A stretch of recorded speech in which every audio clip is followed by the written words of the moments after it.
इस सत्र के लिए जुड़े हुए सभी श्रोताओं को और उपस्थित सभी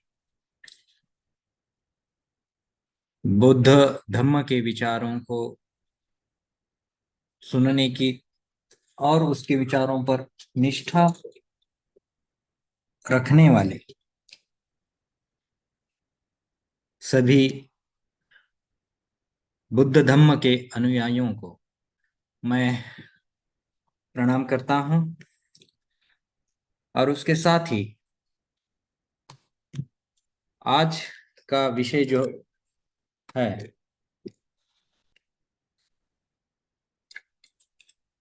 बुद्ध धम्म और भारतीय संविधान। तो बुद्ध धम्म हमें देने वाले महाकारुणिक तथागत गौतम बुद्ध को सबसे पहले प्रणाम करता हूं। और उसके बाद हमें जो संविधान दिया गया है, जिस संविधान के आधार पर आज पूरे भारत की सभी मनुष्य जन सच्ची तरह से एक मनुष्यत्व का लाभ उठा रहे हैं। लोगों को पता नहीं है कि सच्चे दिल से या कितनी कठोरता से मेहनत करके विश्व रत्न डॉक्टर बाबा साहब अम्बेडकर ने हमें यह संविधान दिया है, जिसके आधार पर प्रत्येक मनुष्य भारत का प्रत्येक मनुष्य उनके प्रति कृतज्ञ रहना आवश्यक है। उनके उपकारों के नीचे हम सही ढंग से अपने मनुष्यत्व को जी रहे हैं। अगर संविधान न होता, ये बात अगर सोचते भी हैं, तो हम मनुष्य मनुष्य ही नहीं रह जाते हैं। संविधान जब भी कभी भविष्य में अगर लोगों का मन इस संविधान से उड़ जाए और लोगों ने अगर विरोध करके संविधान को अगर नष्ट किया गलती से ही, और दूसरे किसी कानून को हम मानना चाहते हैं, इस तरह का विचार करके अगर इस संविधान के मूल ढांचे को अगर खत्म किया, तो भारत का विनाश तब से शुरू हो जाएगा। इसलिए भारत के लिए ही नहीं तो विश्व के लिए एक आदर्शवत ऐसा संविधान जो हमें दिया है, उस संविधान के शिल्पकार विश्व रत्न डॉक्टर बाबा साहब अम्बेडकर जी को भी प्रणाम। बौद्ध धम्म और भारतीय संविधान, इस विषय पर हमें चिंतन करते हुए दो विषयों की जानकारी हमें होना, दो शब्द का या दो शब्दों का अर्थ हमें समझना बहुत जरूरी है। उसमें से पहला है बौद्ध धर्म। अब इस बौद्ध धर्म में हम बौद्ध का अर्थ तो समझ सकते हैं कि बुद्ध से प्रेरित या बुद्ध ने दिया हुआ, इस तरह से हम कह सकते हैं। बुद्ध ने जो कुछ भी उपदेश दिया है, उस उपदेशों को मानने वाले लोगों को हम बौद्ध कहते हैं। बुद्ध ने दिए हुए उपदेशों को बौद्ध उपदेश कहते हैं। बुद्ध के विचारों से जो कुछ भी प्रेरित है, उस विचारों को हम बौद्ध विचार कहते हैं। बुद्ध ने दिए हुए सिद्धांतों को, जो दार्शनिक सिद्धांत कहलाते हैं, उसे बौद्ध दर्शन कहा जाता है। उसी तरह से बुद्ध ने हमें जो धम्म दिया है, उसे हम बौद्ध धम्म कहते हैं। लेकिन हमें धम्म का मतलब क्या है, ये समझना बहुत जरूरी है, क्योंकि हम अक्सर गलतियां कर बैठते हैं।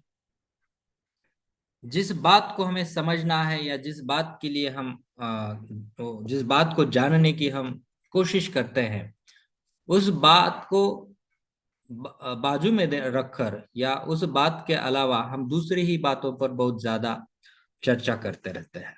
हमें पता है कि हमारे जो कुछ भी आजकल वक्ता है, प्रवचनकार है या कोई भी टीचर है, हमारे धम्म गुरु है, वो जो जिस विषय हमें हमें दिया गया है, उस विषय से हम जरा सा दूर चलकर हम अन्य बातों पर चर्चा करते हैं, और जो कि लोगों को सुनना जिस विषय के बारे में होता है उससे हम भटक कर हम दूसरी बातों को सोचने लगते हैं।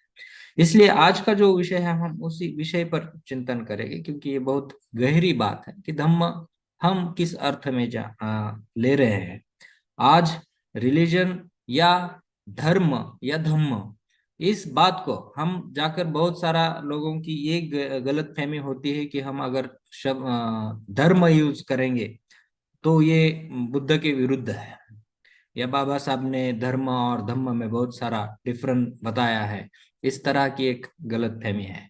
बाबा साहब ने और बुद्ध ने धम्म, अधम्म और सद्धम्म, इन बातों के डिफरेंस बताए हैं। धर्म और धम्म ये ग्रामेटिकली या सिर्फ लिंग्विस्टिक भेद है। धम्म और धर्म में ज्यादा कोई अंतर नहीं है।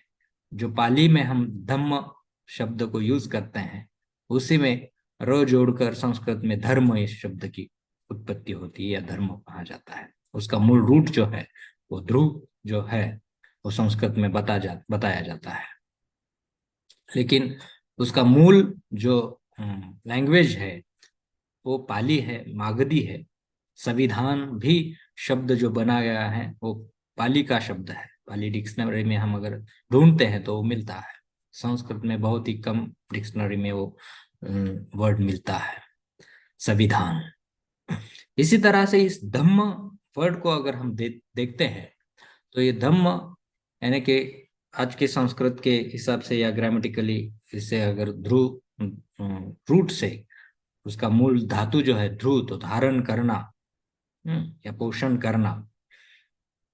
इस तरह से अगर मैंने इस वस्त्र को धारण किया है, आज पहना है, इसी तरह से हम कह सकते हैं हमारे मन के लिए जो मन जिस बात को धारण करता है या जिस गुण को हम धारण करते हैं उसको हम धर्म कहते हैं।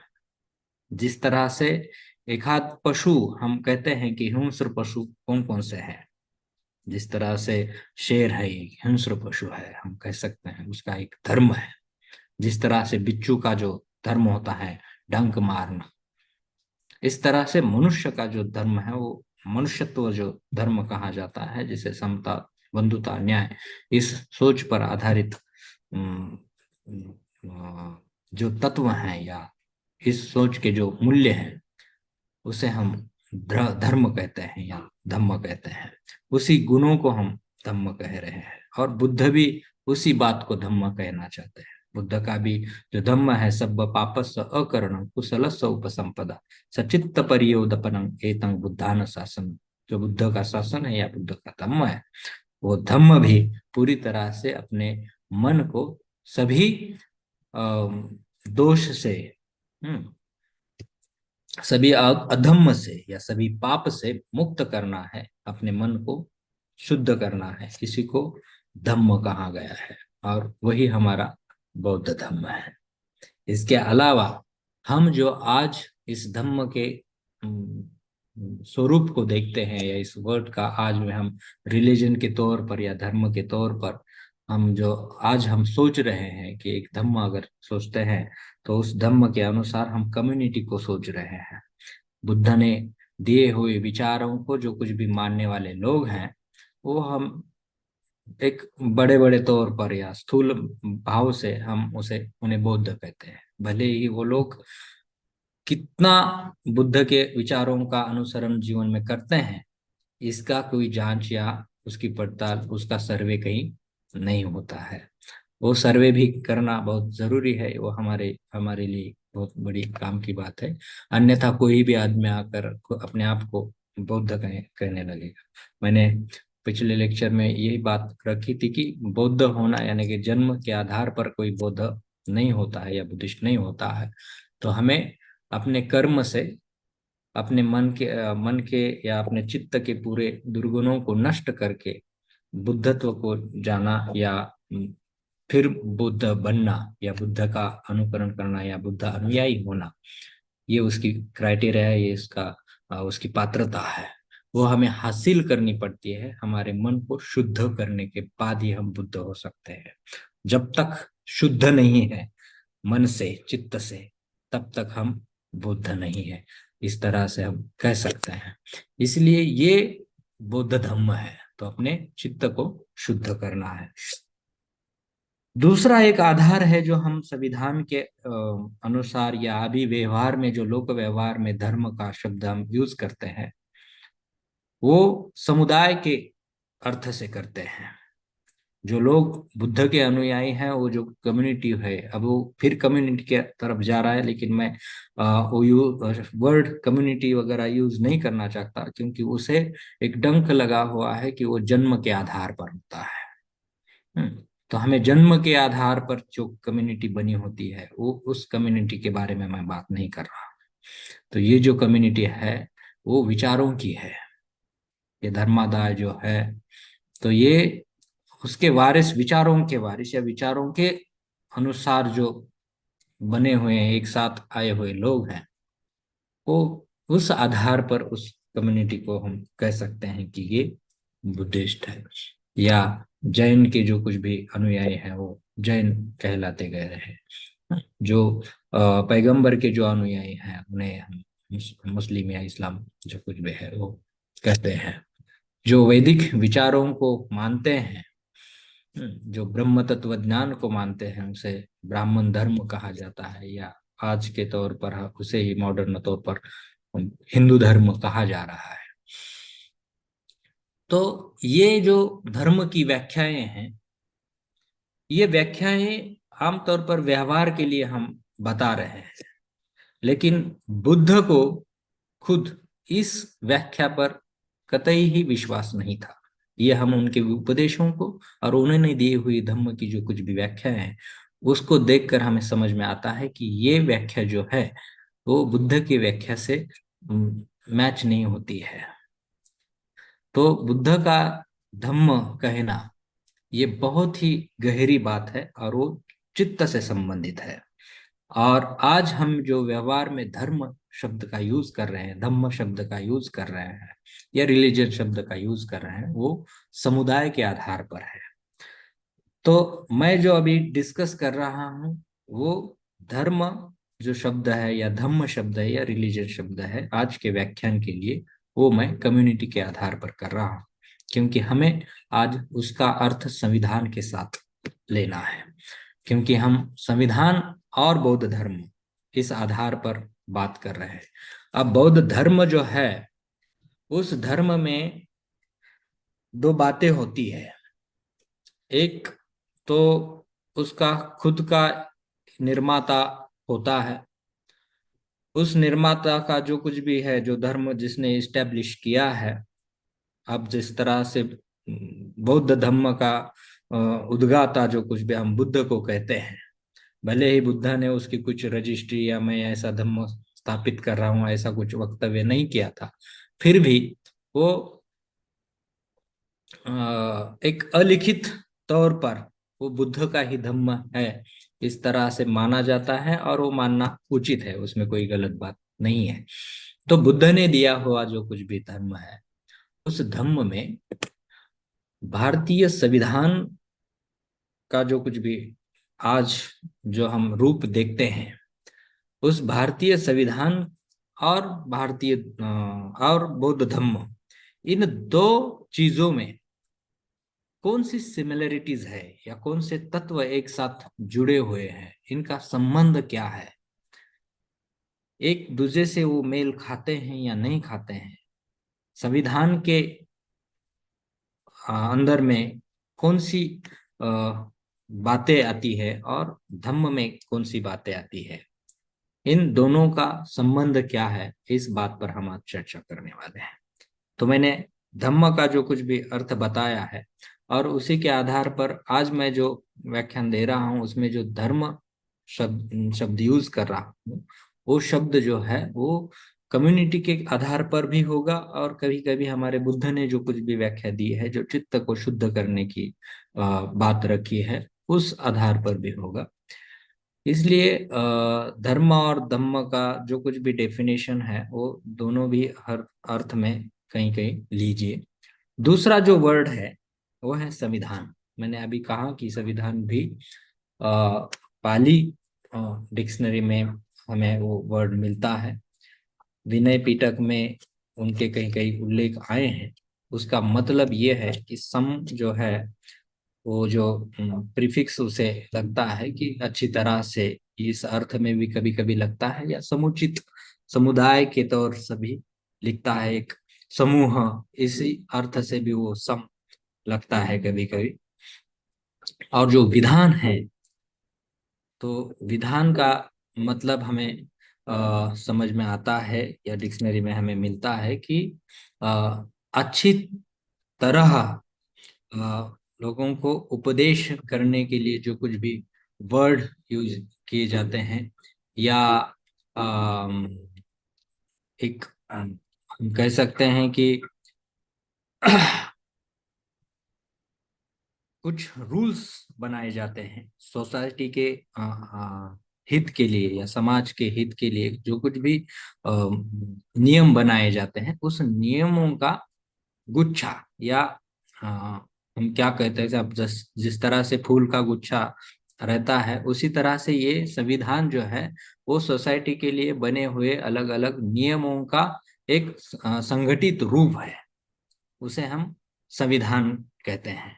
तो इस संविधान में अलग अलग जो नियम बनाए गए हैं, उस नियमों का एक जो एकत्रीकरण है, वो समूह है, उस समूह को, नियमों के समूह को संविधान कहते हैं। इस तरह से दो दो वर्ड जो है सम और विधान, इन दोनों को मिलाकर ये संविधान शब्द बना है। इससे हम अर्थ ले सकते हैं कि समाज के हित के लिए बनाए गए नियमों का संग्रह या समूह, ये संविधान का सही अर्थ है। और पूरी तरह से वो भारतीय संविधान के लिए लागू होता है। इसलिए वो संविधान जो शब्द है, हम बहुत ही गरिमा के साथ उस संविधान को बता सकते हैं कि ये हमारा पाली लिटरेचर का वर्ड है, पाली साहित्य में जो मिलता है वो है। इसीलिए हमारा रिश्ता, मैं पहले बताता हूँ कि बुद्ध धर्मीय लोगों का पहला रिश्ता जो इस संविधान से है, तो उसके वर्ड से भी है। ये बहुत सारे लोगों ने आज तक इस पर बात नहीं की है। ये मैं आपको आज के इस औचित्य पर बता रहा हूँ। आज अगर ये सब्जेक्ट निकला है, तो ये जो संविधान है, यहीं से हमारी जिम्मेदारी होती है कि ये हमारा बौद्ध लोगों का ही वर्ड है। इस पर हमारा अधिकार ही है। जिस तरह से हम बुद्ध के विचारों को मानते हैं, तो बुद्ध ने ही दिए हुए ये विचार है, उन्होंने ही यूज किया हुआ ये वर्ड है। इसलिए इस संविधान से हमारा रिश्ता बहुत ही घनिष्ठ है। हमें हमारी संविधान के प्रति जो कुछ भी जिम्मेदारी है, वो भी हमें इस संबंध से समझ में आती है कि अगर ये वर्ड ही हमारे कल्चर से, हमारे विचारों से, हमारे दर्शन से या बुद्ध से आया हुआ वर्ड है, तो हमारी जो कुछ भी जिम्मेदारी है और भी ज्यादा बढ़ जाती है कि इस संविधान को हम अच्छी तरह से अनुपालन करें या उसका अनुकरण करें। अब दूसरी बात है, बौद्ध धम्म या बौद्ध धर्म में जो कुछ भी बातें आते हैं, मैंने बताया कि बौद्ध धर्म का एक, किसी भी धर्म का एक उसका उद्गाता होता है। उस तरह से बुद्ध एक उद्गाता थे बौद्ध धर्म के, और उसके बाद धर्म के लिए दूसरा क्राइटेरिया है कि उस उपदेशक ने कुछ रूल्स बनाए हुए होते हैं, या कुछ दर्शन या कुछ सिद्धांत समाज को दिए होते हैं, वो होना बहुत जरूरी है। उस रूल्स के अनुसार वो जो अनुयायी होते हैं, जो उनके मानने वाले लोग हैं, वो उसका आचरण करते हैं।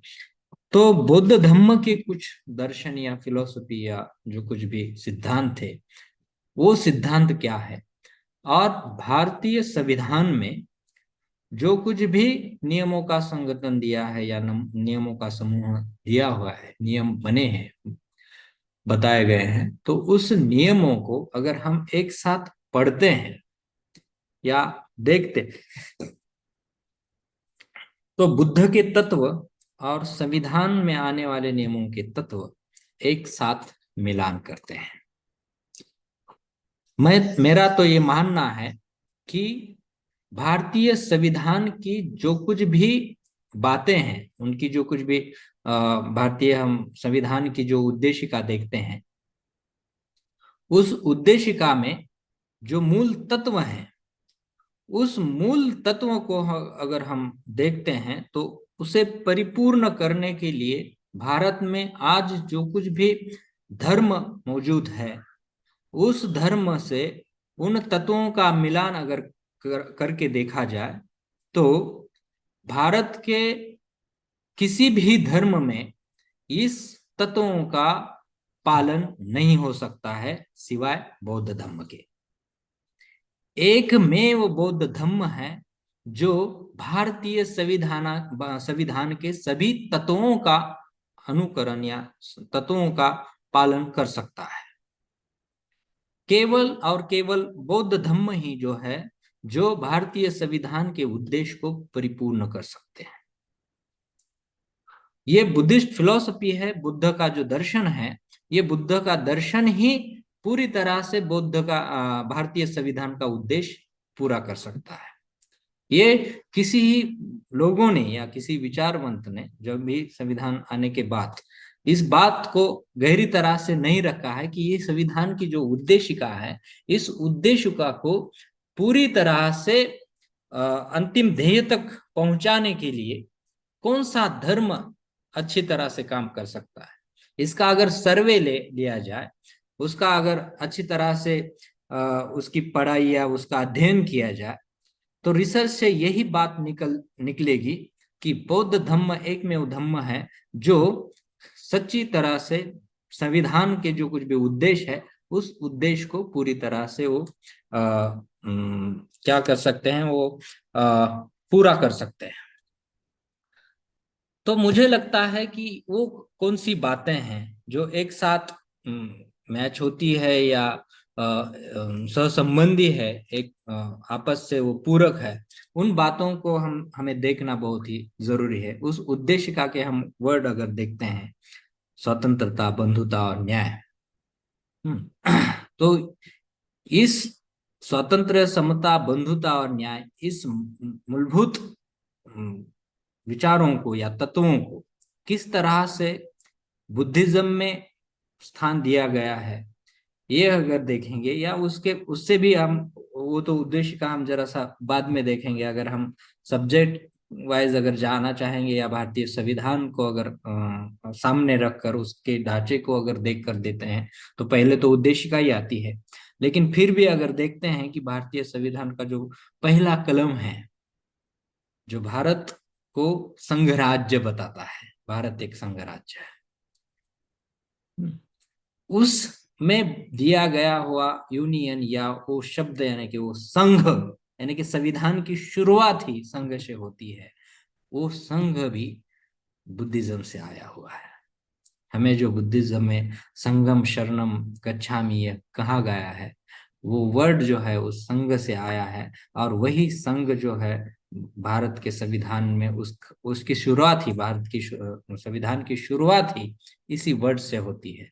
अगर हम देखते हैं कि संघ कितना या संघ की आवश्यकता क्या है, और उस संघ की आवश्यकता के अनुसार हम इस देश को अगर एक संघ रखने के लिए जो कुछ भी प्रयास किए जाते हैं, उस प्रयास से इस देश को एक अखंडित रखने के लिए, या अलग अलग स्टेट्स थे, बाबा साहब ने बहुत कोशिश की है कि इस भारत में एक एक स्टेट किस तरह से लाए, इस अलग अलग स्टेट को एक संघ करने के लिए जो कुछ भी हमें आज़ादी मिली थी, और आज़ादी मिलने के बाद जो कुछ भी अलग अलग बैठे हुए संस्थान थे हमारे, उस संस्थानों को एक साथ करने के लिए जो कुछ भी कोशिश कर रहे थे, उसमें से ज्यादा नाम लिया जाता है सरदार वल्लभ भाई पटेल का, जिन्होंने हैदराबाद संस्थान को भारत में विलीन करने के लिए बहुत बड़ी भूमिका निभाई, इस तरह से कहा जाता है।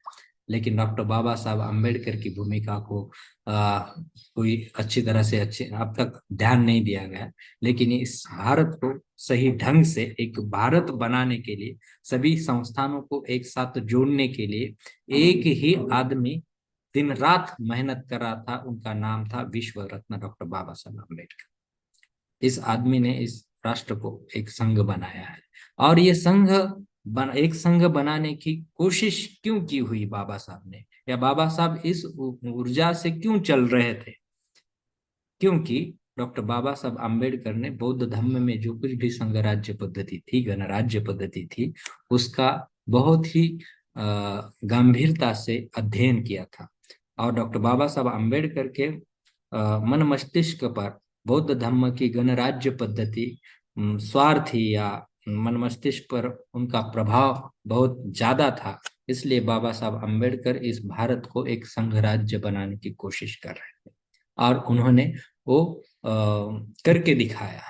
इस संविधान के अनुसार उन्होंने इस भारत को एक संघ राज्य बनाया। संघ राज्य का मतलब होता है कि अलग अलग राज्यों का एक संघ होना।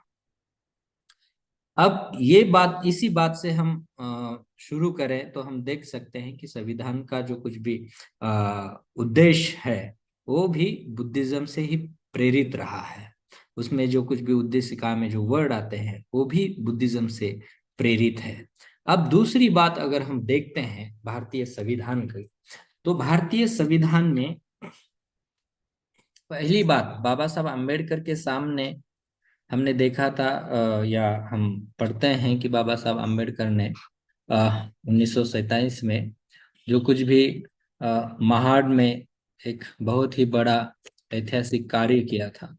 एक था महाड़ का जो कुछ भी चौदार टैंक था या तालाब था, वहाँ का पानी पीने का अधिकार उन्होंने मांगा था, और वहाँ जाकर जो आंदोलन किया था, पानी पिया था, या लोगों को पीने के लिए वो खुला करने के लिए कोशिश की थी। उस समय डॉक्टर बाबा साहब अम्बेडकर को सही ढंग से न्याय नहीं मिल सका था। उसके लिए लगभग 5 साल का इंतजार करना पड़ा। 1932 में उन्हें पानी पीने के लिए जो है वो अदालत की तरफ से या कोर्ट की तरफ से मान्यता मिली थी। वो इतिहास हम देखते हैं। लेकिन दूसरी एक बात उसी समय में की थी, वो थी मनुस्मृति का दहन।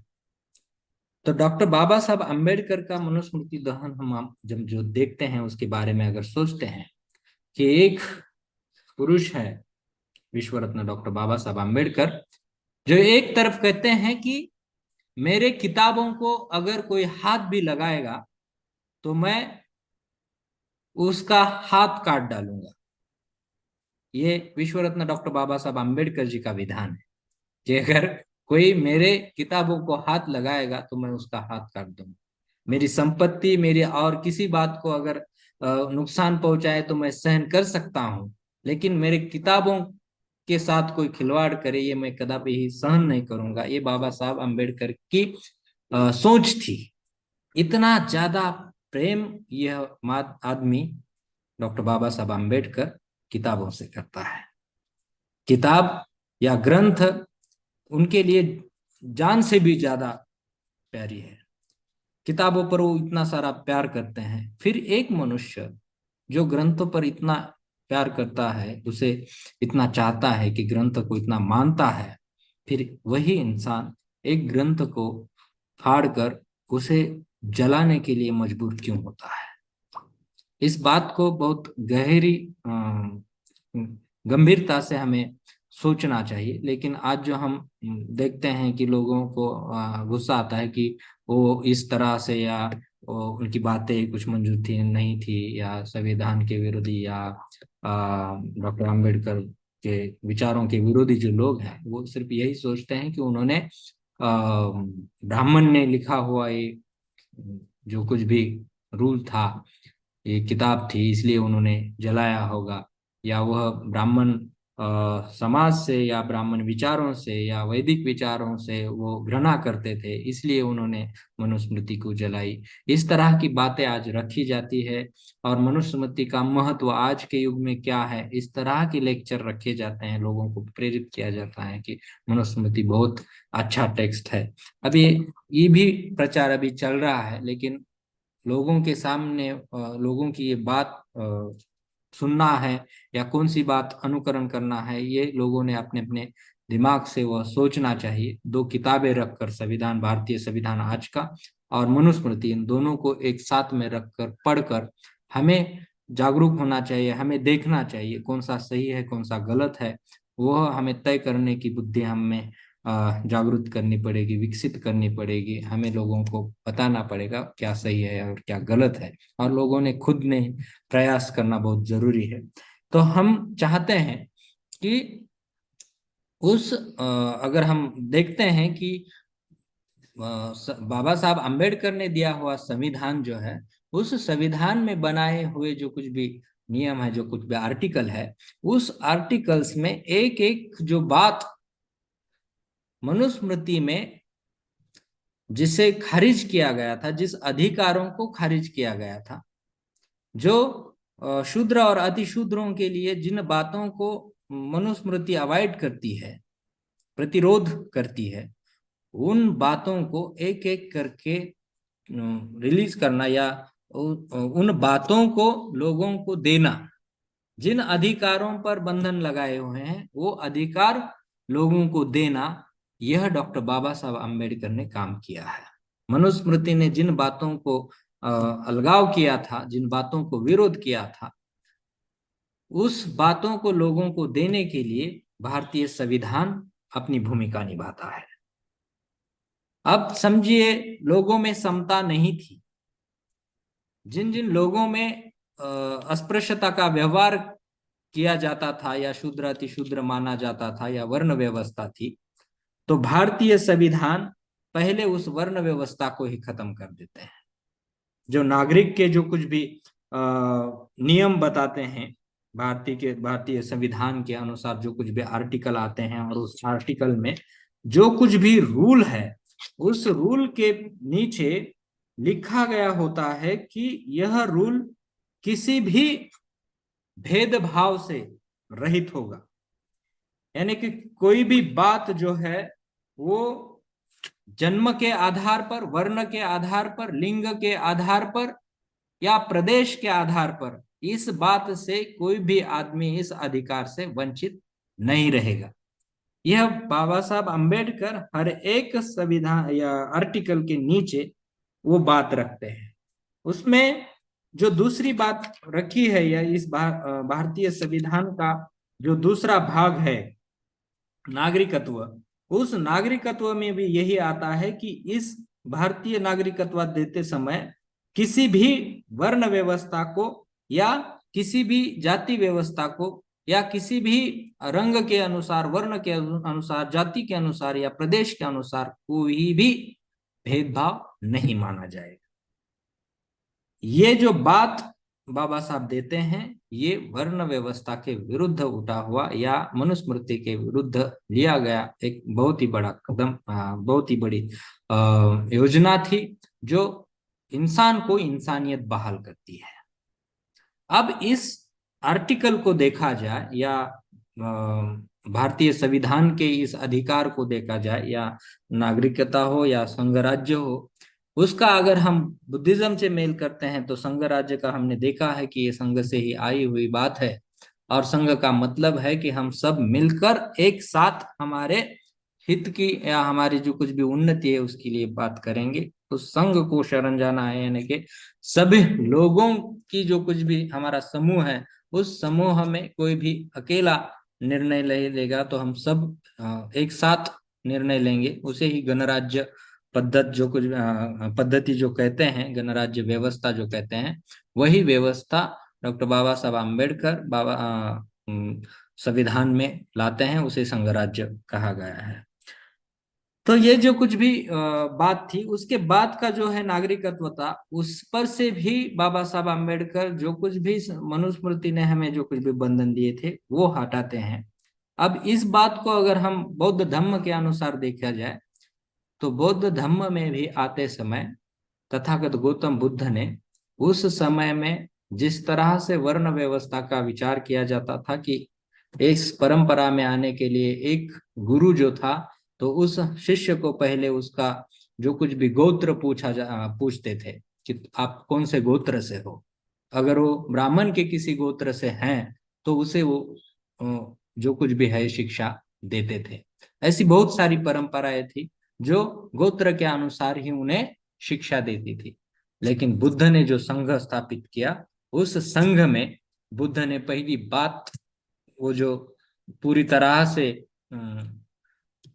डिक्लाइन की या पूरी तरह से उस बात को विरोध किया कि हमारे संघ में किसी ही प्रकार की वर्ण भेद या जाति भेद हमारे संघ में नहीं माना जाएगा। ये बुद्ध जो संघ था, तो उस बौद्ध धर्म में या बुद्ध संघ में जो कुछ भी बात बुद्ध ने दी है, बताई गई है, वही बात डॉक्टर बाबा साहब आम्बेडकर संविधान में रखते हैं कि भारत का जो कुछ भी नागरिक है, उस नागरिक होने के लिए किसी ही बात का यहाँ भेदभाव नहीं किया जाएगा।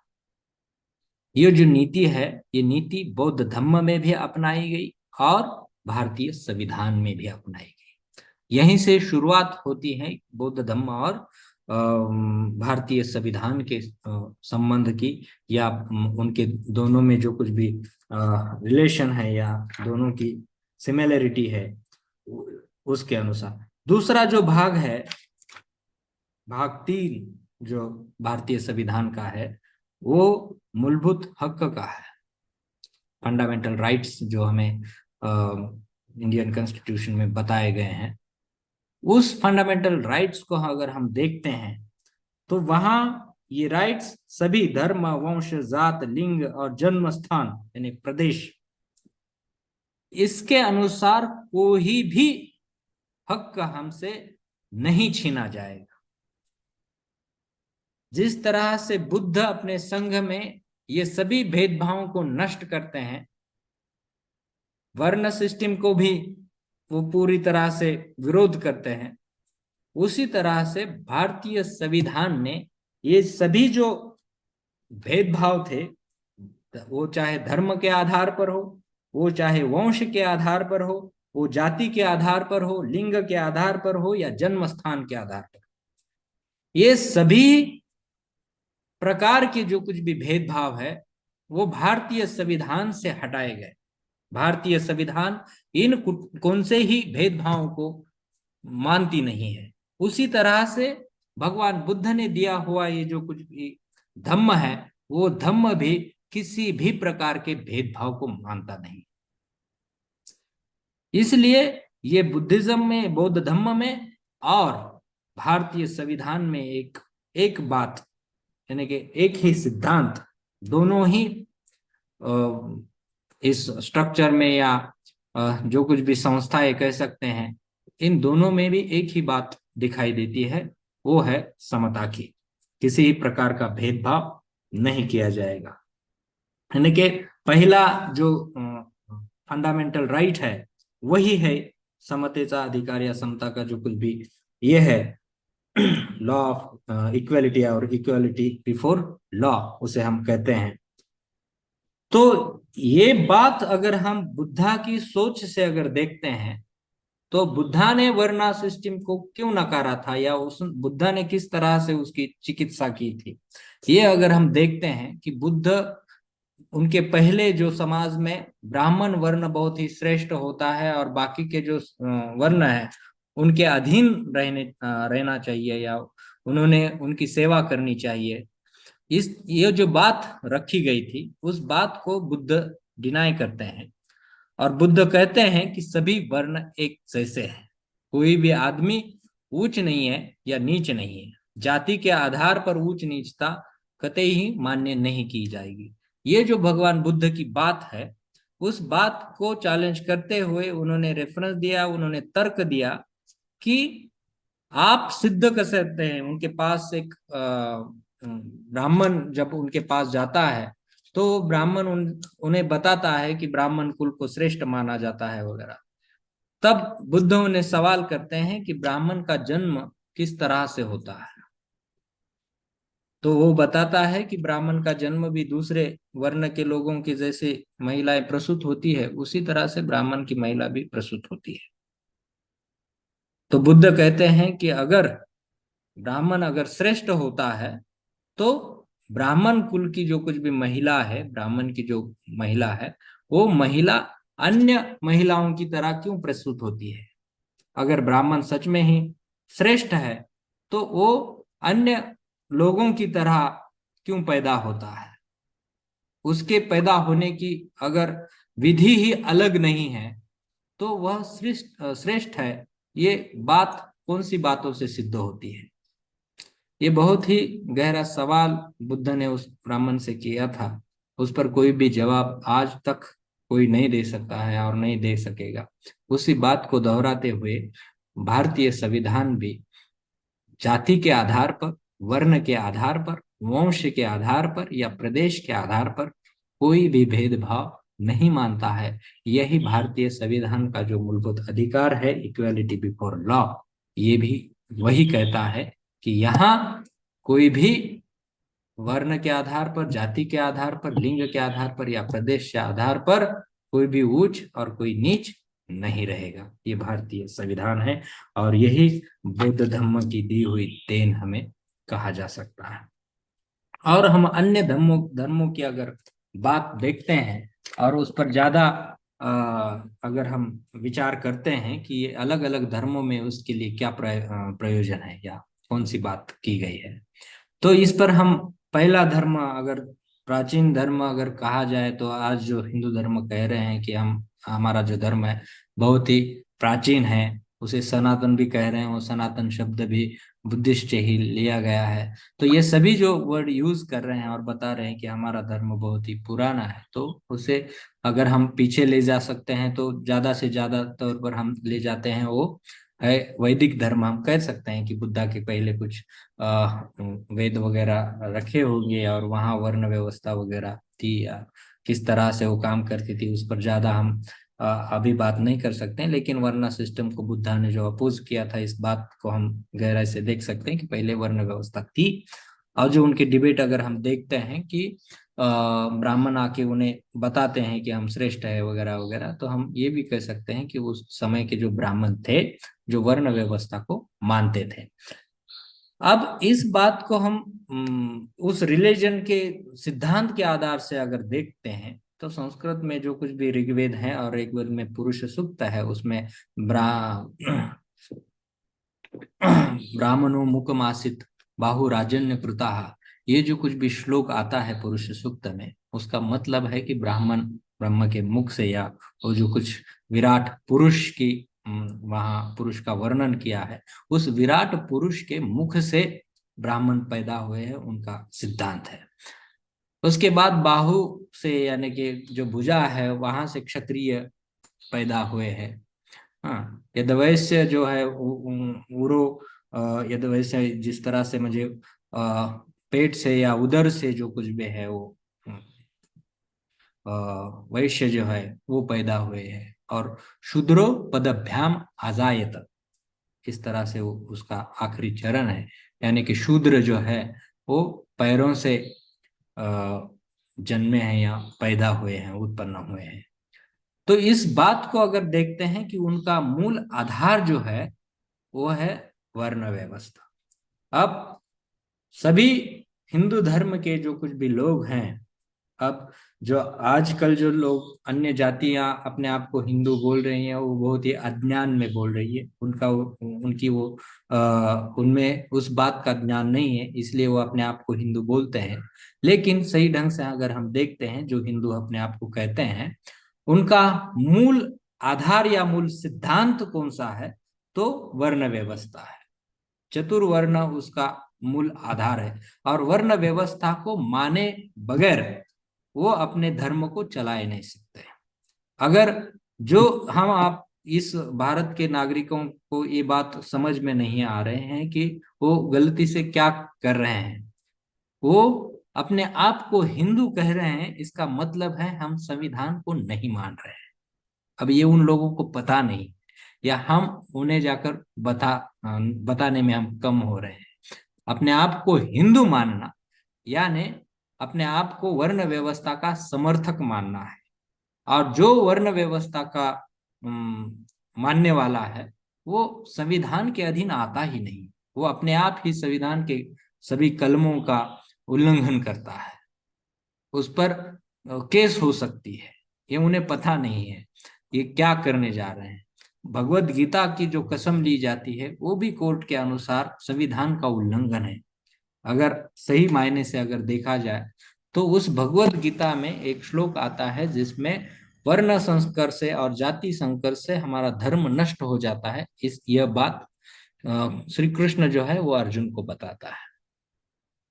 अगर ये मीनिंग अगर हम सही ढंग से अगर देखते हैं तो उनका अगर धर्म वर्ण के संकर से या जाति से संकर से अगर धर्म ही उनका नष्ट होने वाला है, ये अगर उनका ईश्वर जो कृष्ण है वो उनको ईश्वर मानते हैं, तो वो अगर ईश्वर ही कहता है कि आप वर्ण संकर और जाति संकर मत करो, जो आज समाज में अंतरजातीय विवाह जो होते हैं या अंतर रिलीजन जो कुछ भी इंटरकास्ट मैरिज वगैरह होते हैं या इंटर रिलीजन मैरिज वगैरह होते हैं, उस बात को सोसाइटी विरोध क्यों करती है? क्योंकि उनके धर्म ग्रंथ में यह बात बहुत ही गहरी गंभीरता से बताई गई है। बहुत सालों से उसका पारायण करके लोगों को पढ़ाया गया है, बताया गया है कि अगर आप इंटरकास्ट मैरिज करोगे, इंटर रिलीजन मैरिज करोगे, तो आपका वंश है, जो आपका धर्म है, वो नष्ट हो जाएगा। इस बात की सोच रखते हुए ये समाज डेवलप होता आया है, आज आज के तौर पर आया है, और आज भी उसी बात को दोहराने जा रहे हैं, उसी बात को गंभीरता से वो लोग प्रचार में ला रहे हैं। ये इस बातों को अन्य लोगों में इसकी जानकारी नहीं है, भगवत गीता का पाठ करते हैं लेकिन आज अलग ढंग से उसे उसका महत्व बताया जाता है। लेकिन जो ये विषमता को प्रेरित करने वाली ये जो कुछ भी श्लोक है, उसमें ये जो कुछ भी बातें हैं, ये बातें उस ग्रंथ में आती है। इसलिए वो जो ग्रंथ है वो हमें कोर्ट में जाके कसम लेने के लिए वो योग्य ग्रंथ नहीं है। ये हमें बताना पड़ेगा, ये सिद्ध करके हमें उन्हें बताना पड़ेगा। इसलिए उनकी जो कुछ भी धर्म का मूल आधार जो है विषमता है, और बौद्ध धर्म का मूल आधार जो है वो समता है, और वही समता भारतीय संविधान का भी मूल आधार है। पहला वर्ड जो या मुख्य तत्व जो है समता के वजह या बगैर, जब तक हम समता मानते हैं तब तक ही भारतीय संविधान है। अगर हम समता का सिद्धांत छोड़ देते हैं, इक्वालिटी को अगर हम छोड़ देते हैं और ऊंच नीचता मानने लगते हैं, तो भारतीय संविधान अपने आप ही नष्ट हो जाता है। उसके आर्टिकल अपने आप काम नहीं करेंगे।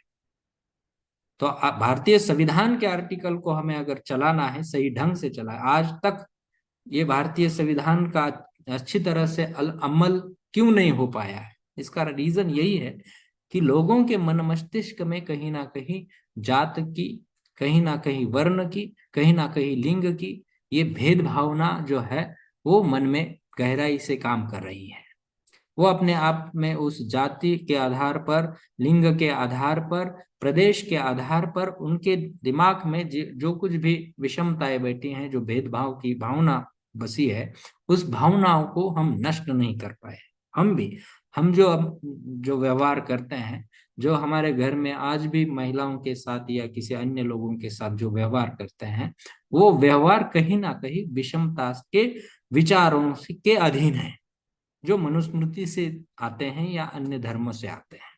वो बौद्ध धर्म की देन नहीं है। लेकिन हम बौद्ध धर्म जो अनुकरण से ले रहे हैं, बाबा साहब ने लिया था इसलिए हम ले रहे हैं, हम कुछ अच्छी तरह से बौद्ध धर्म का अर्थ नहीं समझ पाए हैं। बौद्ध धर्म का स्वीकार करना, इसका अर्थ यह है कि पूरी तरह से विषमता को दूर करना। मैं किसी भी विषमता को नहीं मानता हूं, ये बात हमारे मन में आनी चाहिए। जिस तरह से भारतीय संविधान सभी वर्ण व्यवस्था को या सभी भेदभावों की भावनाओं को पहले नष्ट कराना चाहता है, फिर एक संघ बनाना चाहता है, इस तरह का समाज हमें जो डेवलप करना है या बनाना है, ये बाबा साहब अम्बेडकर का या उस समय जो संविधान बनाने वाले लोग थे, उनके सभी के मन में जो कुछ भी भावना थी, जो समता की भावना थी, उस समता की भावना को हमें सोसाइटी में इस्टेब्लिश करने के लिए बहुत सारी मेहनत आज भी लेना जरूरी है। और वो कौन से लोगों की ज्यादा जिम्मेदारी है? तो वो है बौद्ध लोगों की जिम्मेदारी। क्योंकि ये जो तत्व है जो बौद्धों का तत्व है, बुद्ध का तत्व है, बुद्ध ने दिया हुआ तत्व है, और उस तत्व को अन्य रिलीजन के लोग नहीं मानते हैं, आज भी नहीं मानते हैं। तो उन लोगों को समझाना किसकी जिम्मेदारी है? जो लोग उस बात को नहीं मानते हैं। मैं अगर वर्ण व्यवस्था का समर्थन करता हूं, तो वर्ण व्यवस्था को नष्ट करने के लिए मैं प्रयास क्यों करूंगा? नहीं करूंगा। जो लोग वर्ण व्यवस्था का समर्थन करते हैं, वो लोग वर्ण व्यवस्था को नष्ट करने के लिए प्रयास नहीं करेंगे। उनके लिए ये संविधान में दी हुई जो कुछ भी आर्टिकल है, वो उनके विरोध में काम कर रहे हैं, ऐसा उन्हें लगता है। वो उस तरह से मानते हैं कि ये समता उनके अधिकारों का उल्लंघन कर रही है। जो उन्हें जन्म से मिले हुए अधिकार है कि अगर मैं उच्च वर्ण में पैदा हुआ हूं, मैं अगर ब्राह्मण कुल में पैदा हुआ हूं, तो मैं सबसे श्रेष्ठ हूं। ये अधिकार उन्हें जन्म के आधार पर मिल रहा है। वो जन्म के आधार पर मिल रहा हुआ जो कुछ भी अधिकार है, वो अधिकार भारतीय संविधान यहाँ से उनसे छीन ले रहा है। इसीलिए वो संविधान के विरोध में है। और जो संविधान के आधार पर मिले हुए अधिकारों का जिन्हें फायदा हो रहा है, वो अन्य वर्गीय या अन्य जातीय लोग हैं, जो शूद्र या अतिशूद्र माने जाते थे। उन लोगों को जो अधिकार पहले नहीं दिए गए थे, वो अधिकार भारतीय संविधान दे रहा है। तो ये उन लोगों की जिम्मेदारी है जिन लोगों को इस संविधान के आधार से जो कुछ भी बातें मिल रही है, उन्हें जो लाभ ले रहे हैं, उस लाभार्थियों की जिम्मेदारी है कि इस संविधान के मूल्यों को समाज में प्रस्थापित करने के लिए प्रयत्न करना। अब इसमें जो अन्य जातियां आती है, शूद्र में या अतिशूद्र में, अन्य जातियां SC ST में हम जो कहते हैं, जो अन्य जातियां, हमारा कहना ये होता है कि अन्य जातियां भी समता को प्रस्तापित करने के लिए प्रयास नहीं करती है। अब ये जो दूसरी अन्य जातियां हैं, वो हिंदू धर्म को मानती है। अब हिंदू धर्म में गलतफहमी से, उनके अज्ञान की वजह से, वो अपने आप ही उस वर्ण व्यवस्था का समर्थन करने जा रहे हैं। वो समर्थन में है, उस भगवत गीता का समर्थन करते हैं, वो कृष्णा की फिलोसफी को मानते हैं, उसको वो प्रणाम करते हैं। वो जो हिंदू धर्म अपने आप को हिंदू मानते हैं, वो सभी लोग कहीं ना कहीं जाके वर्ण व्यवस्था का समर्थन करते हैं। वो उन्हें पता नहीं। अब हम समाज में अगर देखें, तो बहुत सारे लोग ऐसे मिलेंगे कि हम अगर प्रश्न सवाल करते हैं उन्हें कि आप वर्ण व्यवस्था मानते हैं क्या, वो कहेंगे नहीं। आप जाति व्यवस्था मानते हैं क्या, वो कहेंगे नहीं। हम अगर कहेंगे कि आप ये सभी बातें नहीं मानते हैं, वर्ण व्यवस्था को नहीं मानते हैं, जाति व्यवस्था को नहीं मानते हैं, तो आप बुद्धिस्ट हो, तो वो कहेंगे नहीं, हम हिंदू हैं। हम हिंदू हैं लेकिन वर्ण व्यवस्था को मानते हैं। अब ये बात हो ही नहीं सकती है। जो हिंदू है, वो अगर बात वर्ण व्यवस्था को नहीं मानता है, तो उसे हमें बताना पड़ेगा कि वर्ण व्यवस्था को मानना ही हिंदू धर्म है। अगर आप मानते हो तो हिंदू धर्म बदलाओ, अगर नहीं मानते हो तो आप बुद्धिस्ट हो सकते हो। दूसरा क्राइटेरिया यह है कि जो हिंदू धर्म में कहीं भी किसी भी ग्रंथ में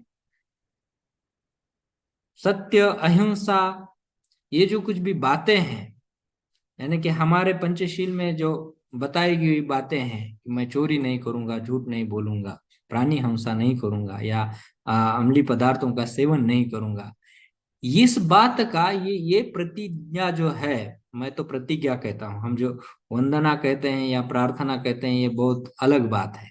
ये बुद्धिज्म में प्रे नहीं है। मेरा ये बहुत लोगों से अनुरोध है कि आप, हम जो बोलते हैं वो प्रार्थना नहीं है, वो प्रे नहीं है, वो ओथ है। वो एक प्रतिज्ञा है, वो शपथ है कि मैं ये नहीं करूंगा। इस पर एक अलग सा लेक्चर हमारा हो सकता है, वो उस पर हम कहीं बाद में चर्चा करेंगे। लेकिन मेरी ये रिक्वेस्ट है कि सभी लोगों से कि ये हमारी प्रतिज्ञा है कि हम ये नहीं मानेंगे। ये प्रतिज्ञा जो लेता है वही बुद्धिस्ट होता है, और ये प्रतिज्ञा किसी भी अन्य धर्म ने नहीं अपनाई है। कोई भी दूसरा धर्म जो है, वो नहीं कहता है कि ये पहले प्रतिज्ञा लो और फिर भी तुम आप इस धर्म में आ सकते हो। ये क्राइटेरिया किसी ही अन्य धर्म में नहीं लगाया। अब जब तक ये क्राइटेरिया किसी धर्म में नहीं लगाया या किसी धर्म ने नहीं कहा कि आप इस बात को अगर मानते हो तो हमारे धर्म में आओ, तब तक भारतीय संविधान का उल्लंघन होता रहेगा। उस धर्म के अनुसार वो भारतीय संविधान का उल्लंघन करते रहेंगे, क्योंकि इस क्राइटेरिया को परिपूर्णता से समाज में एस्टेब्लिश करना यानी कि उसको मानना यानी कि भारतीय संविधान को मानने के बराबर है। भारतीय संविधान चोरी चोरी करना उस बात को भी विरोध करता है, उसके लिए भारतीय संविधान दंड देता है। भारतीय संविधान ये कहता है कि आपको आजादी है, फ्रीडम है, लेकिन उस फ्रीडम का जब तक आप असर दूसरे लोगों पर नहीं होता है। एक एग्जाम्पल देने के लिए एक विचारवंत एक लाठी का ये देते हैं, जो हमारे ग्रंथ में स्वतंत्रता दी गई है या हमारे संविधान ने जो हमें स्वतंत्रता का अधिकार दिया है, उसका उदाहरण बताते हुए एक विचारवंत कहते हैं कि हाथ में लाठी पकड़कर घुमाना, ये अगर उसका किसी का अधिकार है, एक इंसान अगर कहता है कि मेरा अधिकार है, मैं यहाँ से काठी लेकर ऐसे घुमाते हुए जा रहा हूँ, और वो अगर भीड़ में जाता है और भीड़ में वैसे ही लाठी अगर घुमाता है, तब तक वो अगर कह सकता है कि मुझे कॉन्स्टिट्यूशन ने हमें एक राइट दिया है, एक अधिकार दिया है, इस अधिकार के अनुसार मैं काठी घुमा रहा हूं। लेकिन भारतीय संविधान ये अधिकार आपको तब तक देता है जब तक उस लाठी का एक टोक जो है वो दूसरे इंसान के शरीर को टच नहीं करता है। अगर उस लाठी का एक टोक अगर किसी आदमी के नाक पर लगता है तो उस आदमी के नाक से आपके जो अधिकार है वो पूरी तरह से नष्ट हो जाते हैं। जहां से दूसरे इंसान का शरीर शुरू होता है या दूसरे इंसान की हद जो है वो अगर शुरू होती है तो आपके अधिकार वहीं पर मिट जाते हैं। यह भारतीय संविधान ने दिया हुआ अधिकार है या भारतीय संविधान उस बात को स्वतंत्रवादी है। अगर एक इंसान किसी को अगर झूठ बोलता है, उसके आधार पर अगर दूसरे आदमी को अगर कोई धोखा होता है, उसका अगर नुकसान होता है, तो उस नुकसान को भारतीय संविधान के अनुसार अपराध किया माना जाता है। अब ये अपराध भारतीय संविधान ने जिस तरह से माना है कि आपको झूठ नहीं बोलना है या जो कुछ भी आप बोलते हो उससे अगर दूसरे को ठेस पहुंचती है, हमारे संविधान के अनुसार जो कहा जाता है, एक दूसरे को गाली देना है, दूसरे को अपशब्द बोलना है, दूसरे को जाति के आधार पर बोलना है या किसी आधार पर उसकी चेष्टा या मस्करी करना है, ये पूरी तरह से भारतीय संविधान के अनुसार में एक गुनाह है। तो ये गुनाह बुद्धिज्म के अनुसार भी गुनाह ही माना जाता है। अगर कोई कहता है कि मैं झूठ बोलूंगा तो बुद्ध के संग में भी वो आदमी नहीं रह सकता, यानी कि बुद्ध भी उस बात को अपराध मान रहे हैं, बुद्ध भी उस बात को अवॉइड कर रहे हैं और भारतीय संविधान भी उस बात को अवॉइड कर रहा है।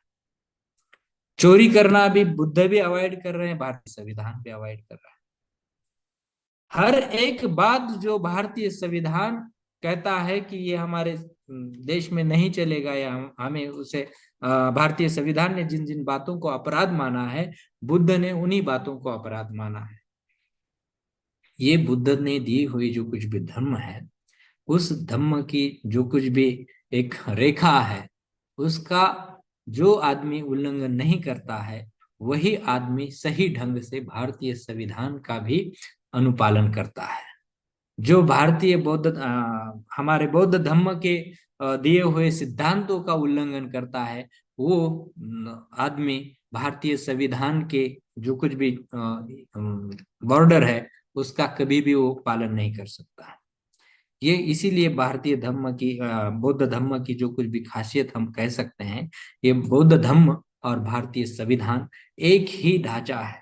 इस दोनों में भी जो बातें दिखाई देती है, ये दोनों भी बातें समता, स्वतंत्रता और बंधुता और न्याय, इन तत्वों को समाज में प्रस्थापित करने के लिए बौद्ध धर्म और संविधान, ये दो बातें कटिबद्ध है। अपने आप में कटिबद्ध है। दूसरा कोई भी रिलीजन जो है वो भारतीय संविधान को सही ढंग से समाज में प्रस्तापित नहीं कर सकता है, क्योंकि हर एक जो धर्म है या अलग जो दूसरे धर्म है, वो दूसरे धर्म इस समता के, स्वतंत्रता के, बंधुता और न्याय के विचारों को प्रस्तापित नहीं कर सकते हैं, क्योंकि उनके खुद के जो क्राइटेरिया है वो उसमें नहीं बैठते हैं। चाहे वो इस्लाम हो, चाहे वो हिंदू हो, चाहे अन्य कोई भी धर्म हो, वो भारतीय संविधान की जो कुछ भी संविधान का जो ढांचा है या उनके जो मूल तत्व है, उनका जो मुख्य उद्देश्य है, उस उद्देश्य को अन्य धर्म कोई भी पूरा नहीं कर सकता है। वो सिर्फ बौद्ध धर्म ही कर सकता है। इस तरह से बौद्ध धर्म की जो कुछ भी सभी तत्व आते हैं, उस सभी तत्वों को अगर हम भारतीय संविधान के ढांचे में अगर देखते हैं, एक एक कलम हम उठाकर देख सकते हैं। भारत के जो 395 कलम है, वो सभी कलम अगर देखते हैं, सभी आर्टिकल अगर देखते हैं, तो उन सभी आर्टिकल में लोगों का हित समाया गया है और अधिकारों का जो वितरण होता है, जिस तरह से बुद्ध ने अपने संघ में हर एक आदमी को क्या अधिकार देने चाहिए, उस अधिकार के अनुसार जो व्यवस्था की हुई थी, वही व्यवस्था भारतीय संविधान में हमें दिखाई देती है।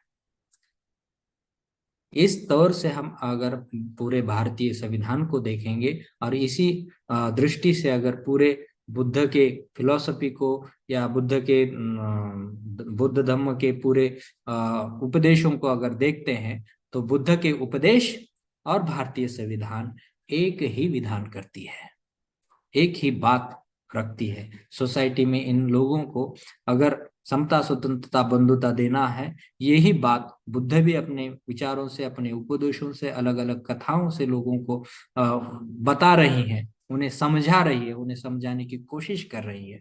वही बात इधर संविधान जो है एक नियम बनाकर, एक लॉ बनाकर वो लोगों को उस व्यवस्था को कटिबद्ध पालना, उसे मनाने के लिए, उसे मानने के लिए, एक अमल करने के लिए एक कानून बना रही है और उस कानून के आधार पर वो बातें करने की कोशिश कर रही है।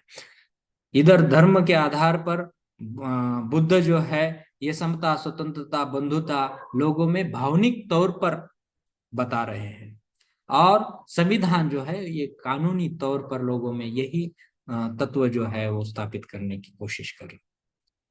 धर्म और कानून अगर हम देखा जाए कि इन दोनों में अंतर क्या है, तो कानून जो है वो कानून किसी भी तरह से लोगों में, अगर संविधान की बात करें, भारतीय संविधान के अनुसार जो कानून काम करता है उसके अनुसार अगर देखें, तो सभी राष्ट्र में जो कुछ भी लोग रहते हैं उन सभी लोगों का कल्याण करना, यही भारतीय संविधान का मुख्य उद्देश्य है। और बौद्ध धर्म के बुद्ध के उपदेश का अगर देखा जाए तो बहुत सब मंगलम जो कुछ भी बात बुद्ध ने रखी हुई, यहाँ के विश्व के सभी लोगों का कल्याण करने की बात एक तरफ बुद्ध कह रहे हैं। भारतीय संविधान भी किसी आदमी पर अन्याय नहीं होने देना चाहता है, और बौद्ध धर्म भी किसी मनुष्य पर किसी प्रकार का अन्याय न हो, इसीलिए प्रयास करता रहता है। तो ये दोनों ही बातों में एक बात हमें दिखाई देती है, जिसके विश्व को शांति, अहिंसा, ये तत्व बुद्ध ने जिस तरह से दिए हैं, भारतीय संविधान भी उसी तत्वों को प्रस्तापित करने के लिए प्रयास कर रहा है। और डॉक्टर बाबा साहब अम्बेडकर ने शायद इसी वजह से कहा होगा कि ये जो कुछ भी समता, स्वतंत्रता, बंधुता, ये न्याय, ये जो कुछ भी उद्देशिका में आए हुए वर्ड है या जो हम प्रस्तापित करना चाहते हैं, ये सभी बुद्ध के विचारों से प्रेरित है। ये अन्य किसी धर्म से या बाहर देश के किसी संविधान से नहीं लिए गए हैं, वो बुद्ध के विचारों से ही प्रेरित है। इसीलिए इन दोनों का संबंध बहुत ही गहरा है। हम एक एक कलम को देखकर इन दोनों का कंपेयर कर सकते हैं और उनका अभ्यास कर सकते हैं। समय को देखते हुए मैं आज यहीं पर मेरा वक्तव्य रोक देता हूँ। मैं रुकता हूँ। धन्यवाद। जय भीम।